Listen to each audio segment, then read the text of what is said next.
Assalamualaikum warahmatullahi wabarakatuh.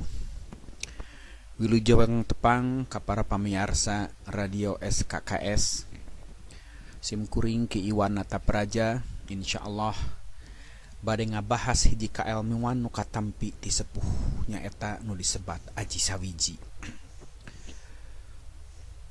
Dupi Aji Sawiji ieu teh salaresna dicutat tina catatan almarhum pun Aki Haji Abdul Manap atanapi Raden Mangkurat Natapraja nu dibabarkeun tahun 1880 wafat tahun 1862. Aslina diserat dina aksara Arab gundul.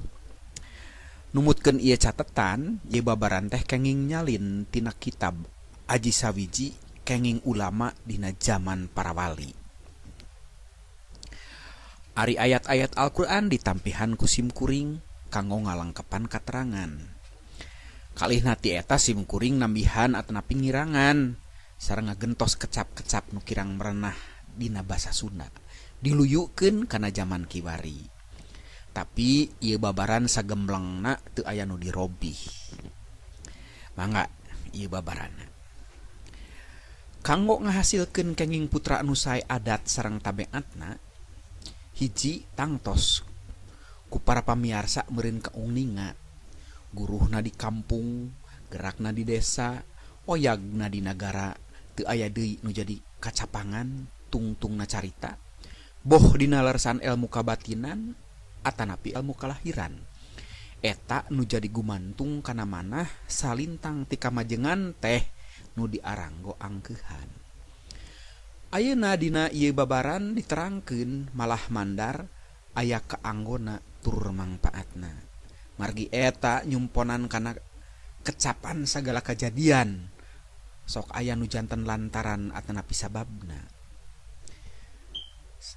Ieu kitab tadi nyaeta kitab Aji Sawiji teh geus dicarioskeun hal rarasaan hate teh aya dua rupi. Nu biasa disebut ku kaum muslimin nyaeta sir rasa sareng sir eling.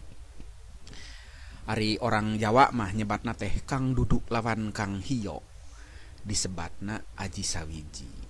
Taya sanes kasadaya para nonoman istri pameget muga-muga sing janten pangemut-ngemut malah mandar urang sadaya tiasa kaserpan ku Nur Hidayat dikersakeun kagungan putra anu sae adat tabeatna. Tur tiasa ngajungjung kana parentah Allah Subhanahu wa taala. Rawuh pangandika jungjunan urang nyaeta Kangjeng Nabi Muhammad sallallahu alaihi wasallam. Dupi hartosna Aji Sawiji teh nyaeta ilmu nu aya gunana. Hartosna aji ilmu wiji sasiki mung sanes siki tatangkalan ieu mah pinih jiwa nu baris jadi manusia. Dina kitab Dakmoa kulah bar dicarioskeun di jero alam gaib aya rupa-rupa roh anu parantos disadiakeun ku Allah Subhanahu wa taala sarta bakal turun ke alam dunya. Dupi turunna eta jiwa katarik ku pijodoeunana. Margi jalmi parantos majeng lepas ka uningna. Kenging milih jiwa anu sareng tiasa nolak anu awon asal tujuanana nya-nya. Jadi eta jiwa turunna kadunya lain bae pikarepeunana pribadi tapi katarik ku kaayaan tabeat manusia di ieu alam dunya.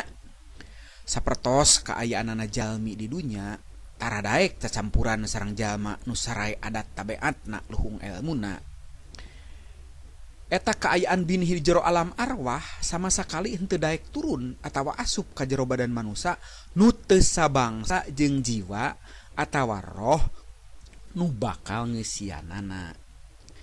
Kitu deui jalma nu goreng adat tabeatna atawa budi parangina tangtu moal bisa kaasupan ku roh anu alus. Tangtu kaasupan ku bangsana deui nu satanding jeung pijasadeunana. Jeung deui eta roh atawa nyawa teh upami turun ka anak boh hade, boh goreng, terus bisa turun tumurun saterusna. Jalma hirup parangina henteu bisa tetep saperti poe kamari kitu, poe ieu kieu jeung saterusna. Geura mangga intip raraoskeun. Bulan ieu ibaratna resep diajar ngaos tur kersalekeun mapai-mapai tataros kanu uninga tina bab ilmu. Bulan tukang resep kanangan ternapsu kanu teu puguh, teu matak mangpaat dunya akhirat. Ganti bulan resep ibadah ka Allah. Hate bersih sarta upama parang aya syaratna sok hayang barang bere ka pakir miskin. Singgetna jalma hirup parangina adatna salilana muter, sakedeung hade, sakedeung goreng, sakedeung suka bungah, sakedeung susah aral, henteu narima. Sanaos dijalmi pangkatna luhur turul mulia, kadang kala sok aya bae kagiliran atawa kaancikan ku sifat-sifat disebatkeun dieu. Sawangsulna mungguh dijalma bodoh, laib, hina, kurang ilmu, kadang kalanya sok aya kagiliran kaancikan ku hate anu mulia. Nya anu diparangkeun nu handap oge sok aya hiji-hiji nu diparangkeun gaduh anak sae adat tabeatna. Jeung harkatna luhur. Caang manahna turu suci, ana suci atina tang tu hade adat tabeatna. Anu alus adat tabeatna tang tu diasih ku sakabeh makhluk. Moal pati-pati kakurangan rizki lantaran jalma-jalma hayang pada males budi. Kitu deui mungguh jalma mulia nya sok aya bae nurunkeun jiwa awon tur sae adat tabeatna. Margi eta mungguh kersana Allah nu Maha Suci. Nyaahna sareng asihna teu pilih kasih, estu rata adil teu pahili-hili, tara pa ala-ala, hak itu kitu, hak ieu kieu. Sok kajadian soteh jiga sulaya sanes Allah nu teu adil tapi jalma nu sok dolim. Dawuhan Allah dina Al-Qur'an surat Yunus ayat 44. Ku kituna Allah salawasna henteu dolim ka maranehanana, tapi nya maranehanana nu dolim ka dirina. Punten, kitu surat Rum ayat 8. Dupi Yunus 44, saestuna Allah henteu dolim ka manusa saeutik oge, tapi manusa nu sok dolim ka dirina pribadi. Ayeuna perkawis turunna jiwa, jalma hirup lamun geus waktuna tangtu katurunan ku jiwa nu baris tumiba kana awak anakna. Tapi iraha turunna eta jiwa kanu baris jadi lantaran eta hiji rusiah nu katsida pentingna ngan bae nu bisa kaharti ku akal kieu. Eta jiwa atawa nyawa turunna ka alam lahiriah nurutkeun kumaha kaayaan nu baris kacicinganana. Jadi samemeh turun eta nyawa milih heula nu baris satanding jeung pribadina. Ngider ngalayang neangan layan di mana geus manggih gancang euteup ka pi bapaeunana tuluy ngancik sawatara waktu di pi bapaeunana teh. Sanggeus kitu eta pi bapaeun teh upamacan gaduh pi tempateunana kanggo ngarinehkeun pi manusaeun teh kedah enggal milari hiji tempat nu bari subur jadina malah mandar di mana parantos jadi tiasa sehat sarta mulus, tiasa nekanan atawa kiat nanggung ngagotong amanat ti Allah Subhanahu wa taala.